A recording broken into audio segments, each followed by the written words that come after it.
Now the second part of the chapter 2.2, Indian historiography, various ideological framework. So this is a very important part. Second part में ज़्यादातर answer है. There are 6 answers in second part. First part we have completed, उसमें 3 answers है.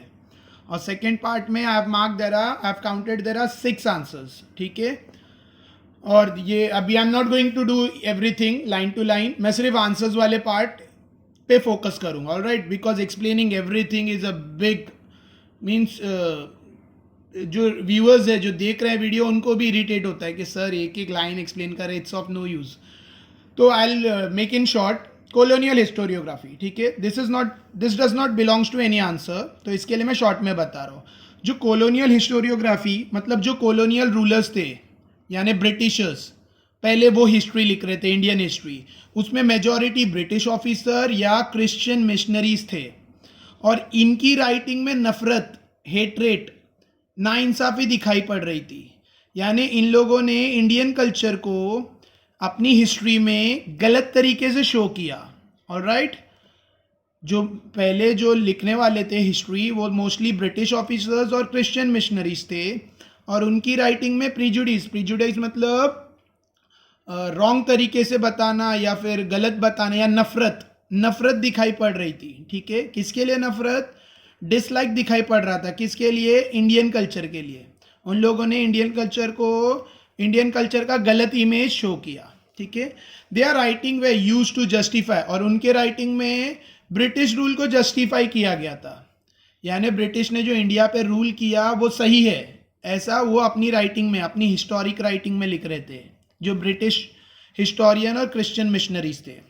Christian missionaries मतलब जो Christian धर्म का प्रचार करने वाले को क्रिश्चियन मिशनरीज कहते हैं. द 5 वॉल्यूम, और इस पे उन्होंने 5 वॉल्यूम लिखी थी. द 5 वॉल्यूम ऑफ बुक का नाम है Cambridge history of India. Cambridge history of India book 1922 से 1937 सी में पब्लिश हुई थी. ठीक है, और इसमें वो बुक किस पर थी, कॉलोनियल हिस्टोरियोग्राफी. यानी उसमें इंडियंस के बारे में पॉजिटिव चीज़ें नहीं थी. ऑलराइट, इंडियन कल्चर को, इंडियन सिविलाइजेशन को गलत बताया गया था. Now orientalist historiography, this is 6.1 and it's an answer. तो इसको मैं ज़्यादा स्ट्रेस करके एक्सप्लेन करूंगा क्योंकि ये आंसर है. ठीक है, 6.1 orientalist historiography. Many European scholar felt curious about the civilisation and country of the east. बहुत सारे यूरोपियन स्कॉलर को क्यूरियस मतलब उत्सुकता थी, मतलब कुछ जानने की इच्छा. क्यूरियस मतलब कुछ जानने की इच्छा थी. क्या जानने की इच्छा थी, अबाउट ईस्टर्न कंट्रीज, और यहाँ के सिविलाइजेशन के बारे में. ईस्ट में जो कंट्रीज है, India, Pakistan, China, Afghanistan etcetera etcetera etcetera, उन कंट्रीज के बारे में, उन कंट्रीज के उन देशों में और वहाँ के सिविलाइजेशन में.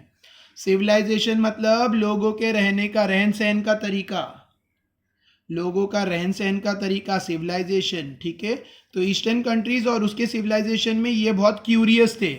क्यूरियस मतलब इनको ईस्टर्न कंट्रीज को जानने की इच्छा थी. ठीक है, some of this scholar felt admiration and respect for them, और उसमें से कुछ स्कॉलर्स को एडमायर मतलब वाव फील होना, जैसे बहुत सरप्राइज लगना, अच्छा लगना. ठीक है, एडमायरेशन मतलब रिस्पेक्ट ही होता है.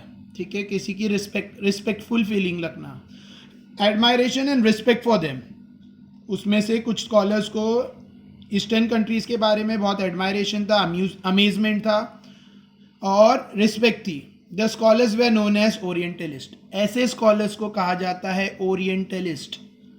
ठीक है, the orientalist studied the similarity between Sanskrit and some of the European language. जो ओरिएंटलिस्ट थे उन्होंने सिमिलैरिटीज़ जानने की कोशिश की. किसके बीच में सिमिलैरिटीज़, संस्कृत लैंग्वेज जो इंडिया में थी और यूरोपियन लैंग्वेज यूरोप में थी. ठीक है, यूरोप कॉन्टिनेंट है जिसमें इंग्लैंड, फ्रांस, जर्मनी, इटली ऐसे देश आते हैं. ठीक है, दे फोकस मोर ऑन वैदिक ट्रेडिशन एंड संस्कृत लिटरेचर. उनका ज़्यादातर ध्यान किस पे था, वैदिक ट्रेडिशन और संस्कृत लिटरेचर पे था.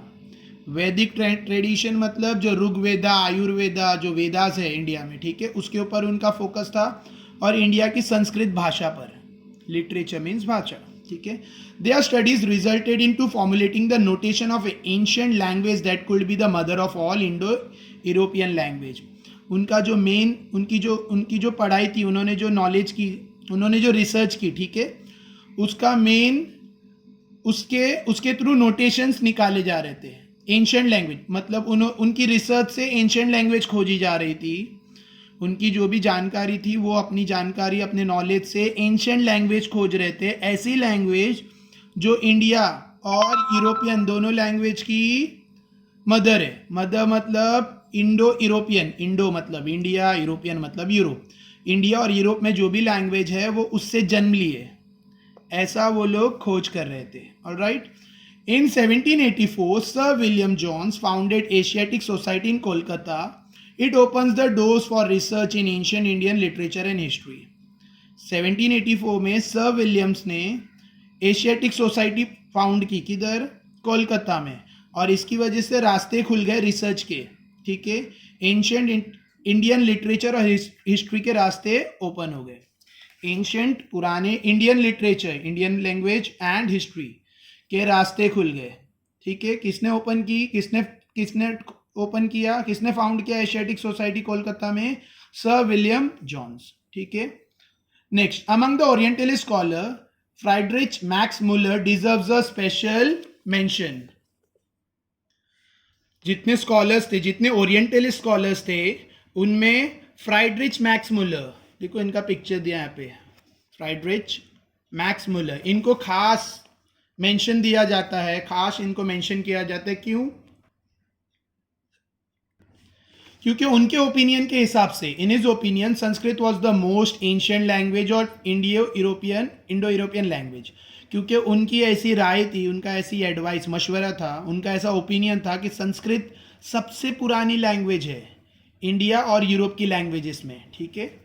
He was deeply interested in Sanskrit literature. उनका बहुत इंटरेस्ट था किसमें? संस्कृत लिटरेचर में, संस्कृत भाषा में उनका बहुत ज़्यादा इंटरेस्ट था. उन्होंने ट्रांसलेट भी किए. He first translated the Sanskrit text of Hitopadesha. Sanskrit की जो टेक्स्ट थी हिटोपेड्स, उसको उन्होंने ट्रांसलेट किए, ठीक है. He was the editor of 50 volumes of the sacred book of east. और उन्होंने 50 वॉल्यूम्स रिलीज की, एडिट की, ठीक है. बुक का नाम क्या था? मतलब उसके 50 सेक्शंस. बुक का नाम था the sacred book of the east, पवित्र किताब ईस्ट की, ठीक है. देखो जो सिंगल इन्वर्टेड में है ना, वो सब बुक्स के नाम है जो अलग अलग ऑथर ने लिखी है. He also compiled Rigveda which has been published in 6 volume. उन्होंने ऋग्वेदा, वैदिक वेदा, ठीक है, ऋग्वेदा को भी कंपाइल किया, जो 6 वॉल्यूम्स में उन्होंने बनाया.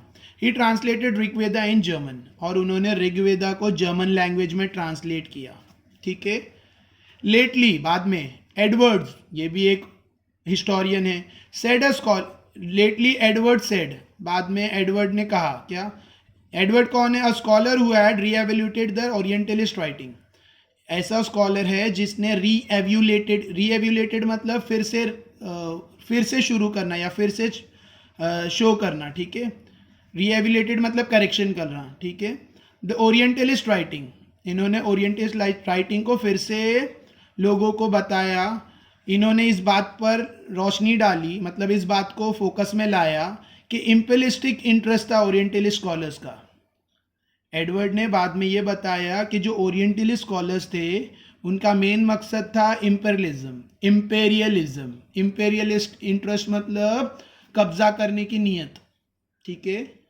जो ओरिएंटलिस्ट स्कॉलर्स आए थे इंडिया में और इंडिया को एडमायर करे और इंडिया पे, तो उनका मेन मोटो क्या था? मतलब वो लोग ने इंडिया के बारे में उजागर किया अपने देशों में, और वहाँ के देश लोग ने यहाँ पर आकर कब्जा करना शुरू किया. जैसे ब्रिटिश और फ्रांस, पोर्चुगीज इंडिया पर आकर कब्जा किए, ठीक है. तो उनका जो मेन इंटरेस्ट था वो इम्पेलिस्टिक था. इम्पेरियलिस्टिक मतलब कब्जा करना, ठीक है. इम्पेरियलिज्म मतलब अपने पावर को, अपने देश को बढ़ाने के लिए दूसरे देश पर कब्जा करना, ठीक है. नेक्स्ट, नेशनलिस्टिक हिस्टोरियोग्राफी, ये भी एक आंसर है. नेशनलिस्टिक मतलब देश के लिए, देश प्रेम की भावना के साथ. इंडिया हमारा देश है ना, तो हमारे देश के लिए जो हिस्टोग्राफी लिखी गई. देखो हमारे देश के साथ जो ब्रिटिशर्स ने हिस्ट्री लिखी थी हमारे देश की, वो प्रीजुडाइज थी. मतलब बहुत नाइंसाफ़ी वाली थी, बहुत झूठ था, ठीक है। वो हमारा देश का वैल्यू गिराने के लिए और अपने ब्रिटिश रूल को सही बताने के लिए वो लोग ने लिखी थी, और वो गलत थी, ठीक है। तो ये हमारे जो हिस्टोरियंस थे, जो इंडियन थे, उन्होंने देश के लिए क्या किया वो देखते हैं। The writing of Indian historians who were trained in British education system shows an inclination to restore the pride of ancient glory of India and the self-esteem of Indian reader.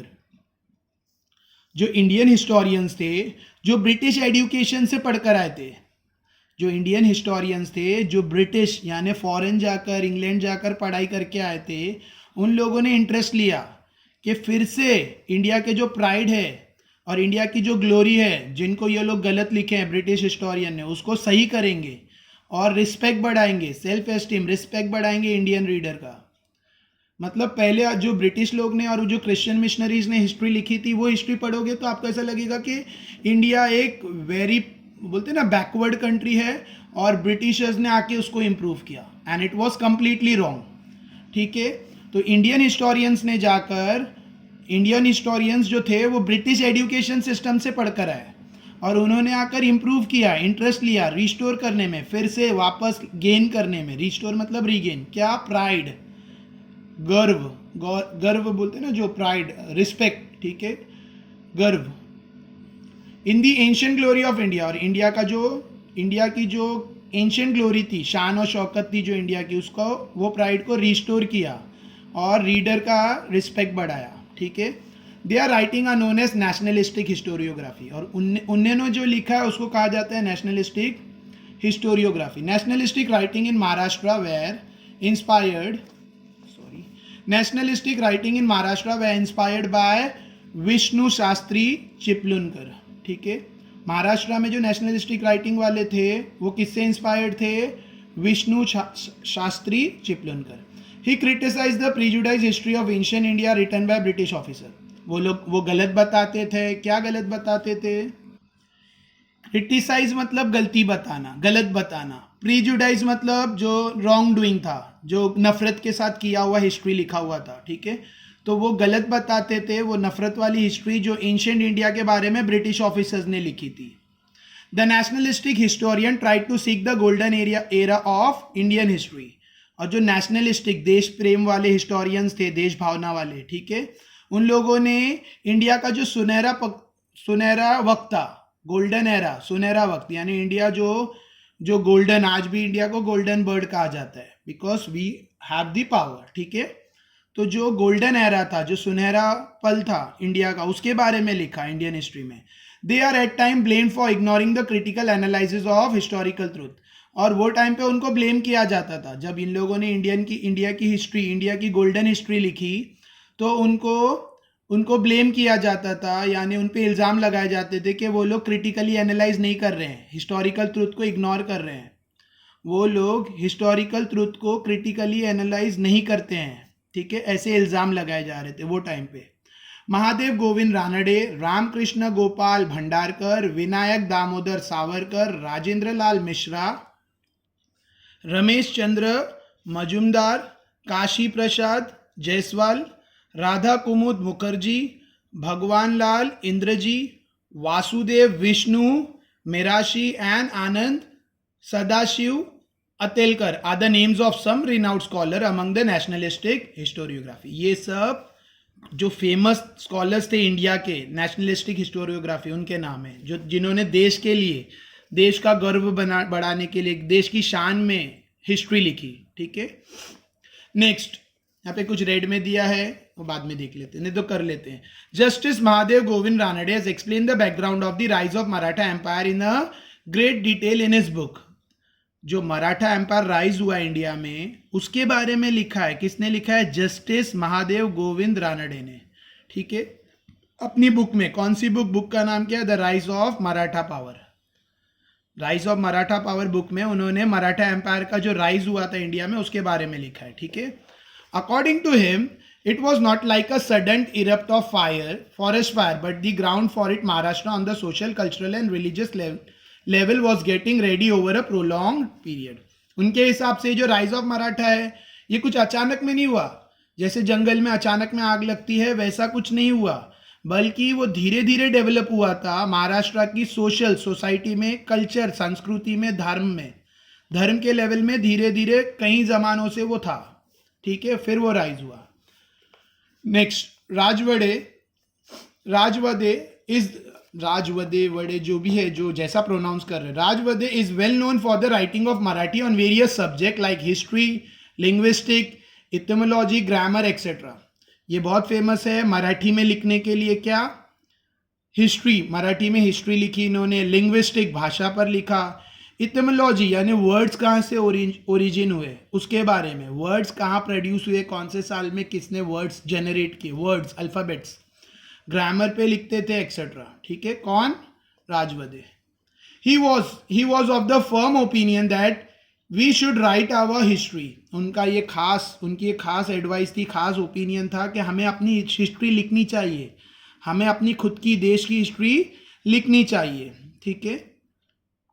He compiled and edited 22 volumes of Marathyanchya Itihas Sadhana, ठीक है, साधने। इन्होंने 22 volume compile की, जमा की, बनाई और लिखा। क्या लिखा था? कौन सी बुक इन्होंने लिखी थी? मराठ्यांच्या इतिहासाची साधने। He wrote very scholarly prefaces to each of the 22 volume, और बहुत स्कॉलर तरीके से इन्होंने उनका प्रीफेस लिखा, प्रीफेस, ठीक है, जैसे ट्रांसलेशन समझ लो या उसका प्रॉपर मीनिंग, वो 22 वॉल्यूम्स का, ठीक है। ही stated history is the all inclusive image of past society. उनका कहना था कि हिस्ट्री क्या है? एक अलग सा इमेज है, ठीक है, किसका? पास्ट सोसाइटी का। हिस्ट्री गुजरे हुए लोगों की, गुजरी हुई पास्ट सोसाइटी जो हो चुका, उनका एक इमेज है। It does not include only the story of political image, conspiracy and war for seizing power. उसमें सिर्फ यही नहीं आना चाहिए, क्या? पॉलिटिकल इमेज, राजनीतिक इमेज, कॉन्स्पेरेसी मतलब एक दूसरे को नुकसान पहुंचाने के लिए, हार्म करने के लिए जो प्लान होते हैं, हिंदी में साजिश करते हैं, साजिश जिसको दूसरे को बोलते हैं ना, फंसाने की, मारने की साजिश, तो प्लान्स बनाना। और वॉर, हिस्ट्री सिर्फ पॉलिटिकल इमेज, कॉन्स्पिरेसी और वॉर नहीं है। वॉर किसके लिए? पावर हथियाने के लिए, grabbing power, seizing power, seizing मतलब पावर पाने के लिए। He insisted that history should be written only using the authentic documented. और सबकी तरह इन्होंने भी कहा कि हिस्ट्री सिर्फ ऑथेंटिक डॉक्यूमेंट से लेनी चाहिए, ऑथेंटिक भरोसेमंद डॉक्यूमेंट्री सोर्सेज से ही लेनी चाहिए।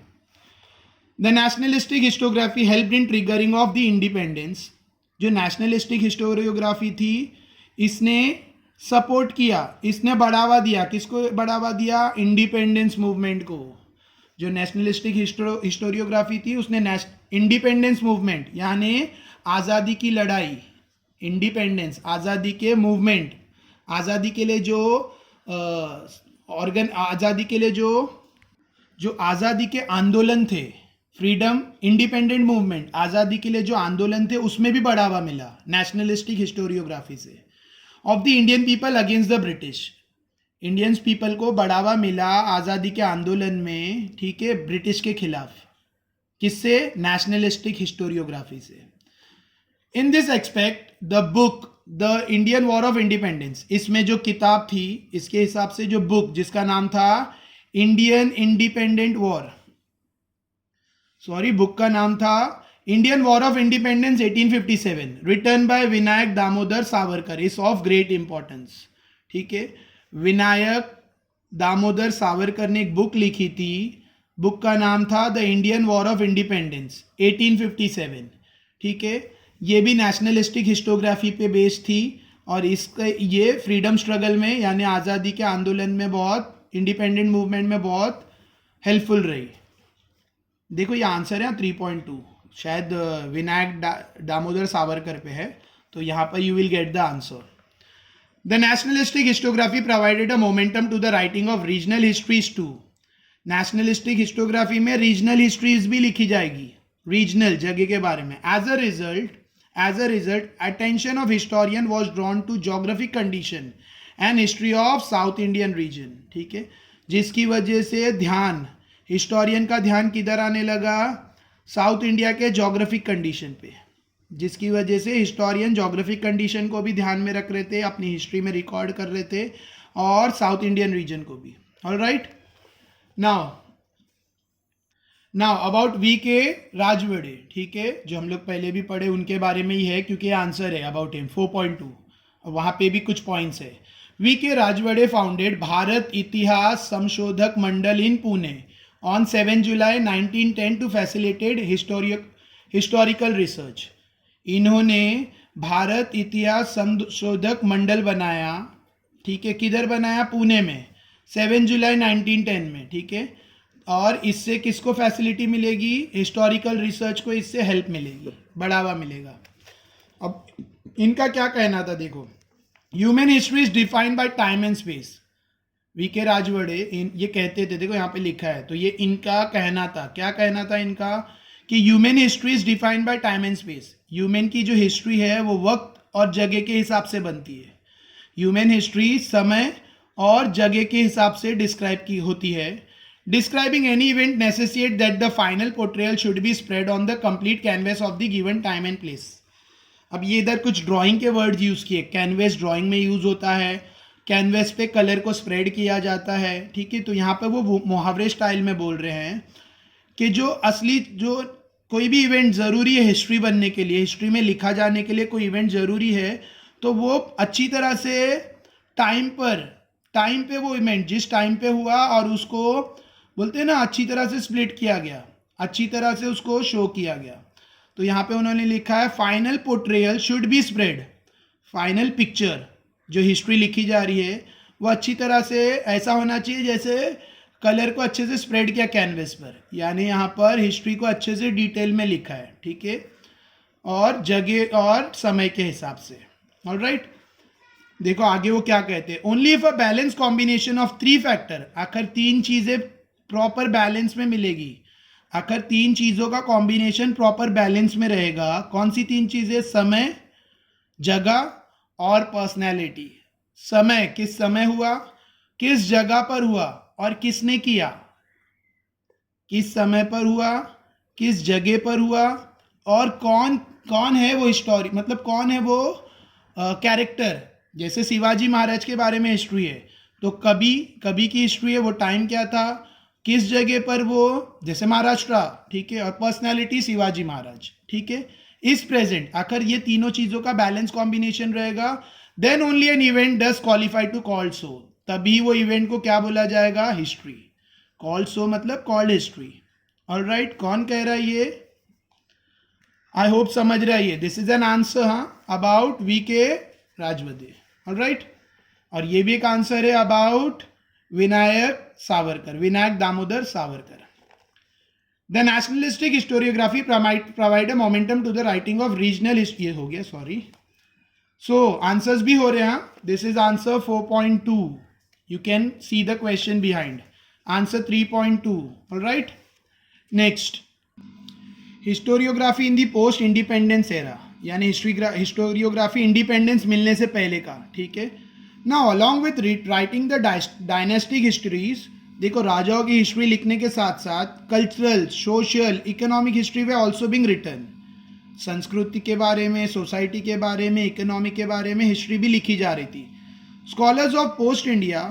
ठीक है, जो स्कॉलर्स थे पोस्ट इंडिपेंडेंस, आज़ादी के पहले के जो स्कॉलर्स थे, independent era began to feel the need of writing histories of various communities, science, economic system, political ideologies, cultural aspect etc. ठीक है, मतलब जो आज़ादी के पहले के जो पोस्ट स्कॉलर्स थे, पोस्ट इंडिपेंडेंट स्कॉलर्स, यानी स्कॉलर्स मतलब हिस्टोरियंस. ठीक है, तो वो लोग हिस्ट्री लिख रहे थे और उनको ये सब महसूस हो रहा था कि कम्युनिटी के बारे में भी लिखना चाहिए हिस्ट्री में, साइंस के बारे में भी लिखना चाहिए. ठीक है, इकोनॉमिक सिस्टम, पॉलिटिकल आइडियोलॉजीज के बारे में और cultural etcetera. The historiography of this era has been influenced mainly by 3 ideological school. वो टाइम पे जो हिस्टोरियोग्राफी लिखी गई वो 3 चीज़ों से प्रभावित थी. 3 चीज़ों से प्रभावित थी. एक थी मार्क्सिस्ट. वही कार्ल मार्क्स, जो फर्स्ट चैप्टर में कार्ल मार्क्स के बारे में पढ़े हैं, वही मार्क्सिस्ट, मतलब कार्ल मार्क्स से प्रभावित. जो कार्ल मार्क्स का कहना था कि सोसाइटी में 2 लोग हैं, 2 टाइप के लोग, एक है हैव और एक है हैव नॉट. हैव मतलब जिनके पास है, जिनके पास मीन्स ऑफ प्रोडक्शन है, जो सेठ लोग हैं, और हैव नॉट मजदूर लोग हैं, गरीब लोग जो उनके लिए काम करते हैं. ठीक है, ये कार्ल मार्क्स की सोच है. ठीक है. So Marxist history, subaltern history और फेमिनिस्ट हिस्ट्री.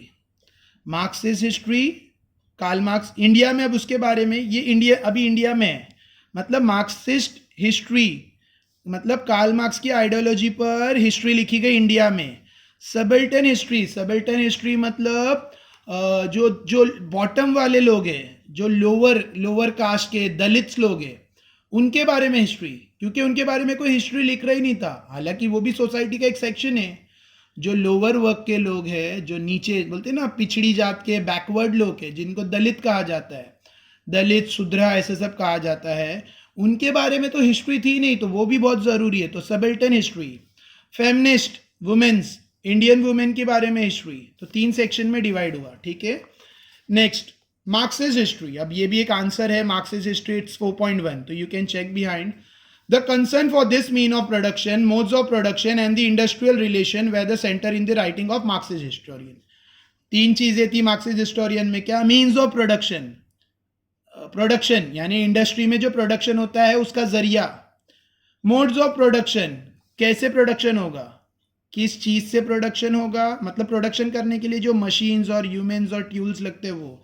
मोड्स, उनका तरीका कैसा है. और इंडस्ट्रियल रिलेशन क्या है, इंडस्ट्री से वो क्या रिलेटेड है. ठीक है. ये मार्क्सिस्ट हिस्टोरियंस के इनका सेंट्रल पार्ट है. ठीक है. मतलब इनका मुख्य आधार है जिसपे ये लिखते थे.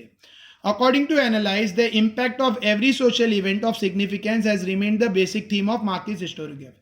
और एनालाइज करने पर, चेक करने पर, ठीक है, चेक करने पर यह पता चलता है कि सोशल में, सोसाइटी में सब कुछ, मतलब सब मार्क्सिस्ट हिस्टोरियोग्राफी पर आधारित है.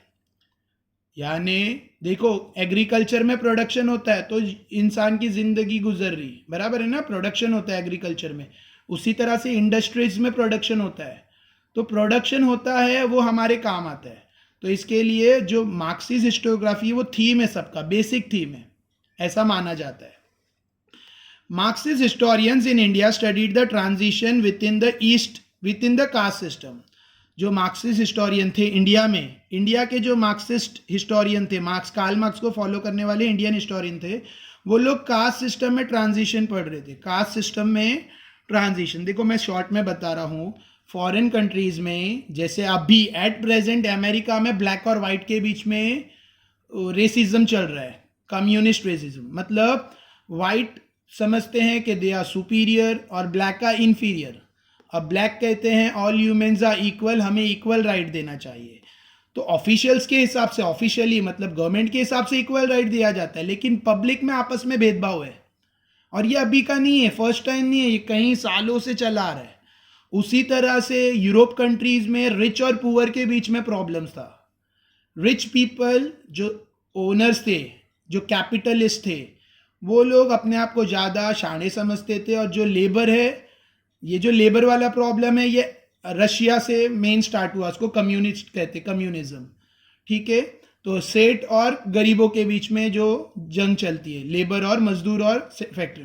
उसी तरह से इंडिया में कास्ट प्रॉब्लम है. इंडिया में अपर जाति, लोअर कास्ट, अपर कास्ट का प्रॉब्लम है, लोअर कास्ट अपर कास्ट का प्रॉब्लम है. मतलब पहले लोग दलित और शूद्रा को अपने से कम समझते थे. ठीक है. मतलब है ह्यूमन सब, ऑल आर इक्वल, लेकिन लोगों की सोच अलग अलग रहती, तो उसमें प्रॉब्लम था. ठीक है. तो यहाँ पर वो कास्ट सिस्टम का ट्रेडिशन पढ़ रहे थे. ठीक है. कौन है उसमें? देखो, Damodar Kosambi. Among the notable Indian historians who adopted Marxist ideology, जो नोट करने लायक इंडियन हिस्टोरियन हैं जिन्होंने मार्क्सिस्ट आइडियोलॉजी अपनाई, मार्क्सिस्ट आइडियोलॉजी का फ्रेमवर्क में काम किया, उसमें स्कॉलर है जैसे दामोदर, धर्मानंद कोसाम्बी, कॉमरेड श्रीपाद अमृत डांगे, राम शरण Sharma, comrade Sharad Patil have contributed note leaping. और इन्होंने ये सब नाम दिए हैं, दामोदर, धर्मानंद कोसम्बी, कॉमरेड श्रीपाद अमृत डांगे, राम शरण शर्मा, कॉमरेड शरद पाटिल, इनका बहुत कंट्रीब्यूशन है. ठीक है. Comrade Dange was one of the founder member of Indian communist party. और इंडिया में जो कम्युनिस्ट पार्टी बनी थी उनके एक मेंबर भी थे. उनके मेंबर कौन थे? कॉमरेड डांगे. ठीक है. Primitive communism to slavery is the book written by him, represent Marxist historiography. और इन्होंने एक बुक भी लिखी है, बुक का नाम है प्रिमिटिव कम्युनिज्म टू स्लेवरी. मतलब कम्युनिज्म का एक फेस है स्लेवरी, गुलामी, ठीक है। कम्युनिज्म का पुराना जो चेहरा है वो है गुलामी, ठीक है। देखो इंडिया में मैं फिर बता रहा हूँ, जो लोअर कास्ट के लोग थे, जो दलित्स थे, उनको ना गुलामों की तरह उनसे व्यवहार किया जाता था। अनटचेबिलिटी सुना होगा, अछूत। तो उनको टच भी कर लिए तो लोग बोलते थे आप अशुद्ध हो गए हो, आप अपवित्र नहीं हो, आपको जाके स्नान करना होगा, एक्सेट्रा एक्सेट्रा, बहुत सारी चीज़ें थी। और उनको बहुत एक्सप्लॉइट किया जाता था, उनको मारा जाता था। और आज भी ये बहुत सारी न्यूज़ में तुम देखे रहोगे, कास्ट को लेकर बार बार होता रहता है अप एंड डाउन। तो गवर्नमेंट उसमें कोशिश करती है कि इक्वालिटी बनी रहे और लोग मतलब एक दूसरे को इक्वल समझे, लेकिन वो चीज़ें आ जाती है, ठीक है। तो वो upper caste lower caste, upper caste वाले अपने आप को सुपीरियर समझते हैं और लोअर कास्ट को इन्फीरियर समझते हैं, अपने आप को बड़ा शाना अच्छा समझते हैं, और लोअर कास्ट वालों को घटिया और अछूत और क्या क्या, दे हैव अ वेरी, बहुत सारे नाम रखते हैं, बुरे बुरे नाम, ठीक है। Next, subaltern history, subaltern history. So the seeds of subaltern, देखो सबल्टन मतलब फ्रॉम द बॉटम, बॉटम सबसे नीचे से शुरू करो। कुछ हिस्टोरियन मानते थे कि बॉटम से लिखो, खाली ऊपर वालों का, जो टॉप लेवल वाले लोग का हिस्ट्री मत लिखो, जो दलित है, जो बैकवर्ड है, जो लोअर कास्ट के हैं, उनके बारे में भी लिखो, यानी बॉटम से लिखो। The seeds of subaltern history are found in Marxist historiography, Marxist historiography से क्या आया, सबल्टन हिस्ट्री, ठीक है। The role of Italian historian Antonio Gramsci is very important in developing the idea of history should be written starting from the bottom rank of the people in the society, ठीक है। देखो Italian historian जिनका नाम है एंथोनियो Gramsci, ठीक है, is very important. इन्होंने ये आइडिया रखी, किसके बारे में, इन्होंने ये आइडिया रखी कि बॉटम पीपल, बॉटम रैंक के लोगों से, बॉटम रैंक पीपल्स, सोसाइटी के जो बॉटम रैंक के लोग हैं उनसे हिस्ट्री शुरू होनी चाहिए, उनसे हिस्ट्री लिखी जानी चाहिए, ठीक है। इन्होंने ये आइडिया रखी कि हिस्ट्री लिखी जानी चाहिए बॉटम रैंक के लोगों से, जो सोसाइटी के बॉटम रैंक के लोग हैं उनसे। In fact subaltern means bottom most rank, यहाँ सबल्टन का मतलब ही क्या है, बॉटम मोस्ट रैंक, यानी सबसे लोअर रैंक के लोग, उनसे हिस्ट्री शुरू होनी चाहिए। Folklore has been considered as very important sources of writing subaltern historiography. इसमें फ्लोक्लोर्स मतलब वो जो कबीले के लोग रहते हैं, जो एक जगह से दूसरी जगह जाते आते रहते हैं और वो कहानियाँ सुनाते हैं। तो अदर वर्ड्स में हम लोग बोलेंगे फ्लोक्लोर मतलब जनरेशन टू जनरेशन जो कहानियाँ चलती है, जो ओरल रिसाइटल पे जो कहानी एक दूसरे को कहते हैं, वो इसमें बहुत इंपॉर्टेंट है सबल्टन हिस्टोरियोग्राफी में, ठीक है। Ranjit Guha, an Indian historian, played a major role in establishing subaltern history as an important academic school of historiography. इसमें एक मेन रोल किसका है, रंजीत गुहा का, सबल्टन हिस्टोरियोग्राफी को एस्टेब्लिश करने में इंडिया में। However, we may point out that much before the onset of subaltern ideology, similar thoughts were expressed by Mahatma Jyotirao Phule and Dr. Baba Saheb Ambedkar.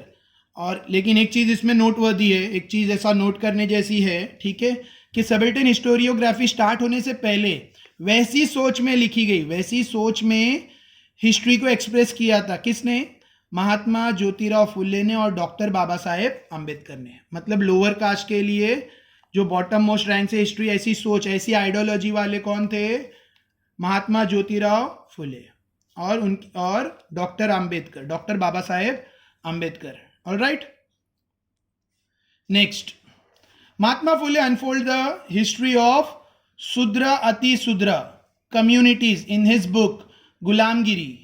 महात्मा ज्योतिराव फुले ने एक book लिखी थी, जिसका, एक बुक नहीं मतलब बुक्स लिखी थी, एक बुक का नाम उनका क्या है, गुलामगिरी, जिनमें उन्होंने किसके बारे में लिखा है, सुद्रा अति सुद्रा, यानी सुद्रा बुक का नाम है, ठीक है। सुद्रा अति सुद्रा यानी सुद्रा से भी ज्यादा सुद्रा, गरीब से गरीब, बैकवर्ड से ज्यादा बैकवर्ड। सुद्रा मतलब बैकवर्ड लोग यानी दलित्स, ठीक है। एक कम्युनिटी है, देयर आर 4 मेन कम्युनिटीज, ब्राह्मण है, वैश्य है, शूद्र है, ऐसे 4 कम्युनिटी है, ठीक है। तो मेरे को अभी 3 के नाम याद है। ऑलराइट, नेक्स्ट, महात्मा फुले ने हिस्ट्री बताई किसके बारे में, शूद्र अति शूद्र कम्युनिटीज के बारे में, अपनी बुक में जिसका नाम था Gulamgiri. He drew attention to the exploitation of women. उन्होंने ध्यान आकर्षित किया कि औरतों का कैसा एक्सप्लॉयटेशन हो रहा है. एक्सप्लॉयटेशन मतलब एडवांटेज लेना, मिस यूज करना, गलत इस्तेमाल करना. ठीक है, औरतों का कैसे गलत इस्तेमाल हो रहा है, किया जा रहा है. Shudra and Atishudras done under the name of religion. औरतों का, शूद्रा का और लोअर कास्ट के यानी और अतिशूद्रा, शूद्रा से भी शूद्रा, ऐसे लोगों का कैसा मिसयूज किया जा रहा है, उनको कैसे एक्सप्लॉइट किया जा रहा है, उनका कैसे एडवांटेज लिया जा रहा है धर्म के नाम पर. धर्म के नाम पर, धर्म के नाम पर औरतों का, शूद्रा का और अतिशूद्रा का एक्सप्लॉइटेशन हो रहा है. इस पर उन्होंने ध्यान आकर्षित किया अपनी बुक गुलामगिरी में लिखकर.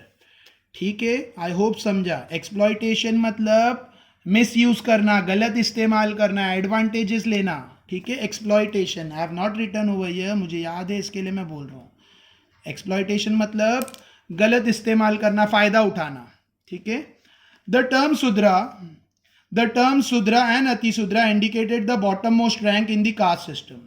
शूद्रा और अतिशूद्रा ये सबसे बॉटम रैंक के लोग हैं कास्ट सिस्टम में.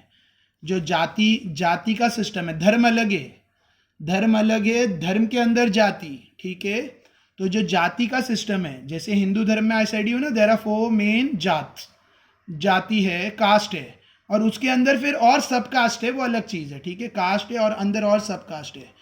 तो उसमें सबसे बॉटम में आते हैं शूद्र और अतिशूद्र. ठीक है. The role of people belonging to Dalit caste is very significant in shaping of various culture and political aspect of India. और दलित कास्ट के लोगों का भी बहुत रोल है, बहुत इंपॉर्टेंट, सिग्निफिकेंट, बहुत इंपॉर्टेंट रोल है कल्चर और पॉलिटिकल एस्पेक्ट्स ऑफ इंडिया में. Shaping the various culture and politics. Indian की संस्कृति और इंडियन की जो पॉलिटिक्स है, राजनीति है, उसको शेप देने में बहुत बड़ा रोल है दलित कास्ट का भी. ठीक है, बहुत इंपॉर्टेंट रोल है. However their role was not duly acknowledged in the colonial and nationalistic historiography. लेकिन जो कॉलोनियल हिस्टोरियोग्राफी लिखी गई थी बाय ब्रिटिशर्स और जो नेशनलिस्टिक हिस्टोरियोग्राफी लिखी गई बाय इंडियन, नेशनलिस्टिक जो इंडिया के बारे में जो इंडियन ने लिखी थी और जो कॉलोनियल ब्रिटिशर्स ने लिखी थी, उसमें इनका कोई रोल बताया ही नहीं गया. दलित लोगों को कोई इंपॉर्टेंस नहीं दिया गया. ठीक है. Doctor Baba Saheb Ambedkar focusing on this fact consistently wrote about it. Doctor Baba Saheb Ambedkar ने इस पर ध्यान देते हुए लगातार इस पर लिखा, कंसिस्टेंटली नॉन स्टॉप लिखा इस पर. 2 ऑफ हिज बुक, उनकी 2 बुक, जिसका नाम है हु वे द शूद्रा. एक बुक का नाम है हु वे द शूद्रा और दूसरी बुक का नाम है द अनटचेबल. उनकी 2 बुक, एक का नाम है हु वे द शूद्रा और दूसरे का नाम है untouchable, the may be cited as the example of history of subaltern type. ये subaltern history का टाइप बोला जा सकता है. ठीक है, यहाँ तक हमने subaltern history के बारे में. It's finished. Now last part is feminist history. feminist मतलब फीमेल. ठीक है, फीमेल हिस्ट्री. देखो अभी तक इंडिया में जो हिस्ट्री लिखी जा रही थी सब मेल डोमिनेटेड थी, सब मतलब मेल लोग के हिसाब से लिखी गई थी. उसमें फीमेल्स का कोई नाम नहीं, कोई वैल्यू नहीं वुमेन्स को. इवन इंडिया में तो वुमेन्स को नॉलेज का बोलते हैं ना, राइट ऑफ एजुकेशन भी नहीं था. राइट ऑफ एजुकेशन वुमेन्स को नहीं था. तुमने सावित्री बाई फुले का नाम तो सुना होगा. उन्होंने वुमेन्स को एजुकेशन के लिए बहुत स्ट्रगल किया इंडिया में, यहाँ तक कि लोगों ने उनको पत्थर से भी मारा. ठीक है, तो वो वुमेन्स एजुकेशन इन इंडिया में वुमेन्स को एजुकेशन का राइट नहीं दिया जाता था. ठीक है, तो वो सब इसमें आएगा, फेमिनिस्ट हिस्टोरियोग्राफी. वैसे इसमें कोई आंसर रिलेट नहीं हो रहा है. तो वुमेन्स को हिस्ट्री में ज़्यादा रोल नहीं दिया गया था. ठीक है, इसके लिए many of the Indian women historians came up and they way upset. और वो लोग चाहते थे कि हिस्ट्री को फिर से लिखा जाए, वुमेन पॉइंट ऑफ व्यू से लिखा जाए. इस पर फिर सोच होनी चाहिए कि वुमेन का क्या पोजीशन है.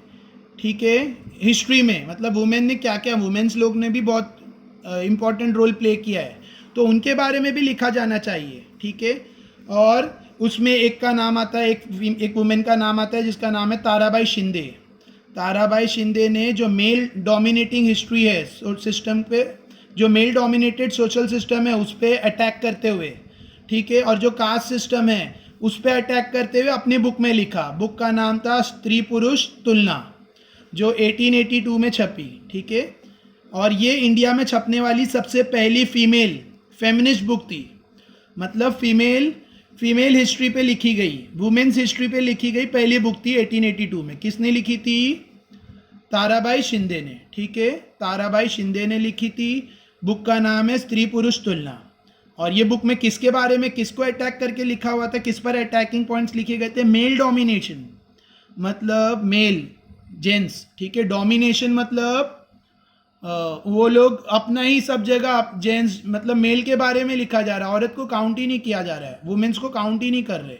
और कास्ट सिस्टम के खिलाफ, मेल डोमिनेशन और कास्ट सिस्टम के खिलाफ इन्होंने लिखा था ताराबाई ने अपनी बुक में। ऑलराइट, फिर एक और बुक लिखी गई थी, जो किसने लिखी थी? Pandita Ramabai. The book written by Pandita Ramabai was publish and title, वो बुक का नाम था the high caste Hindu women, high caste Hindu women, ठीक है। The feminist literature of the post independent era, ठीक है। तो मैं रीड नहीं करता हूँ, डायरेक्ट तुम्हें बताते जाता हूँ। तो जो फेमिनिस्ट लिटरेचर, इंडिपेंडेंस से पहले जो फेमिनिस्ट लिटरेचर यानी वुमेन से लिखे गए जो हिस्टोरिक डॉक्यूमेंट्स थे, तो उसमें इसके बारे में आ रहा था। किसके बारे में? वुमेन्स को जो ट्रीटमेंट दिया जाता है, वुमेन्स के एम्प्लॉयमेंट के बारे में, वुमेन्स को जैसा ट्रीट किया जाता है सोसाइटी में और वर्क प्लेसेस में, और उनको जो पॉलिटिकल इक्वालिटी है, ठीक है, इन सब के बारे में लिखा जा रहा था। जिसमें फेमिनिस्ट लिटरेचर, ठीक है, मीरा कौसम्बिस बुक, इन्होंने एक बुक लिखी है, नाम क्या है इनका? मीरा कौसम्बिस बुक। नाम क्या है बुक का? बुक का नाम है क्रॉसिंग थ्रेशोल्ड फेमिनिस्ट एसे इन सोशल हिस्ट्री, ठीक है। मीरा कौसम्बी ने जो बुक लिखी है उसका नाम है crossing threshold feminist essay in social history. Is of important in contain essay on the life story of women like Pandita Ramabai. ये बुक में उन्होंने किसके बारे में लिखा है? Life history of Pandita Ramabai और डॉक्टर रुखामाबाई, ठीक है। रमाबाई और डॉक्टर रुखामाबाई के बारे में लिखा है। और ये doctor Rukhmabai first lady doctor India में, इंडिया की सबसे पहली लेडीज डॉक्टर, ठीक है, उसके बारे में लिखा है। A lot of literature is available unfolding the view points of Dalit women in Maharashtra. और बहुत सारी चीज़ें लिटरेचर और बहुत सारे लिटरेचर इंडिया में जो दलित से उनके बारे में, महाराष्ट्र में जो दलित वुमेन्स है उनके बारे में, महाराष्ट्र में जो दलित वुमेन्स है उनके बारे में, ठीक है। देखो ऑल ओवर इंडिया ना महाराष्ट्र ही सबसे आगे था, ठीक है, लिटरेचर मतलब दूसरी चीज़ों में। इसके लिए इधर ज़्यादातर महाराष्ट्र पे स्ट्रेस है, और हम लोग ऐसे भी महाराष्ट्र के हैं, so we love Maharashtra because it's a state, ठीक है। तो उसके बारे में ज़्यादा पढ़ो भी, जानो भी, और seriously saying Maharashtra is the best of other states. India के जो बाकी स्टेट्स है उसमें मेरे हिसाब से, it's my opinion, I don't feel bad if you belongs to some other states, लेकिन महाराष्ट्र थोड़ा सा उन सब से आई फील इट्स थोड़ा सा अच्छा है, ठीक है। I love it. Next, but I am not saying कि I don't love other states. हाँ, मैं सब, I love whole my country, I love my India, ठीक है, बट महाराष्ट्र से थोड़ा ज़्यादा लगाव है, that's it. Doctor Sharmila Rege work is noteworthy in this context. और इसमें किसका काम बहुत नोट करने जैसा है? डॉक्टर शर्मिला रिजी, डॉक्टर शर्मिला रिजी का काम नोट करने जैसा है ये इसमें, जैसे महाराष्ट्र की जो दलित वुमेन के बारे में। हर बुक, उन्होंने जो बुक लिखी है, writing caste writing gender reading Dalit women's testimonies, book का नाम है पूरा, writing caste writing gender reading Dalit women's testimonies, include her essay on the autobiography of Dalit women, ठीक है। ये किसके बारे में है? दलित वुमेन्स की ऑटोबायोग्राफी है, दलित वुमेन्स की जीवन की कहानी, ठीक है। Next, publication of Marathi Riyasat by Govind Sakharam Sardesai was a momentous achievement in the field of Indian historiography. फिर एक बुक छपी थी, किन्होंने छापी थी? गोविंद सकाराम सरदेसाई, बुक का नाम है मराठी रियासत, ठीक है। ये एक बड़ा अचीवमेंट है इंडियन हिस्टोरियोग्राफी में। His work became so famous that people began to address him Riyasatkar. उनका काम इतना फेमस हुआ कि लोग उनको रियासतकार के नाम से, उनका नाम है गोविंद सकाराम सरदेसाई, लेकिन लोग उनको रियासत के नाम से बुलाने लगे।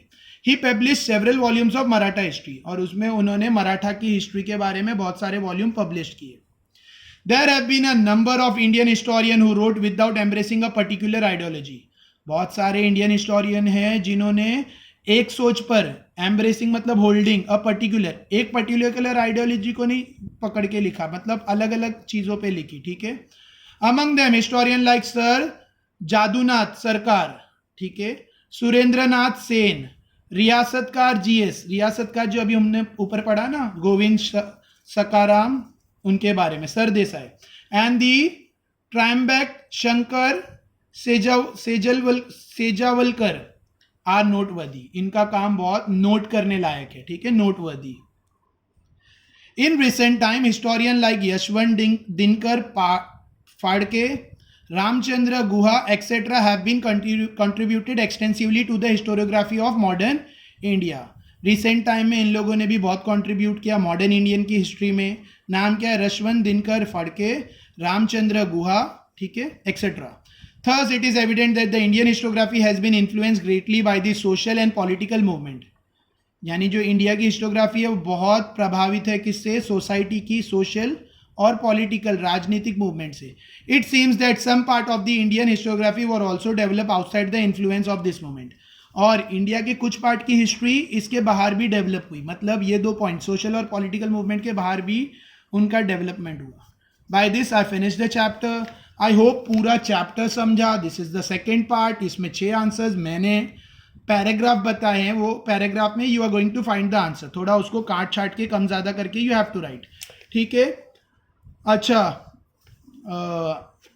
अगर वीडियो समझा तो लाइक शेयर करो। देखो मिस्टेक्स हुई होगी क्योंकि continuous non stop 45 minutes continuous read करके उसको हिंदी में ट्रांसलेट करना थोड़ा सा यू कैन अंडरस्टैंड, ठीक है, इट्स नॉट सो ईजी, ठीक है।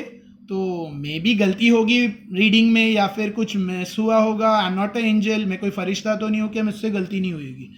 सो इग्नोर, आखिर कुछ ऐसा लग रहा है तो इग्नोर करो। हाँ, कमेंट करके मिस्टेक्स बताओ, I have no problem, because लोग मुझे मिस्टेक बताते हैं तो मैं उससे और बिल्डअप होता हूँ, ठीक है, मतलब मैं उसको इम्प्रूव करूँगा। ऑलराइट, आई होप समझा वीडियो।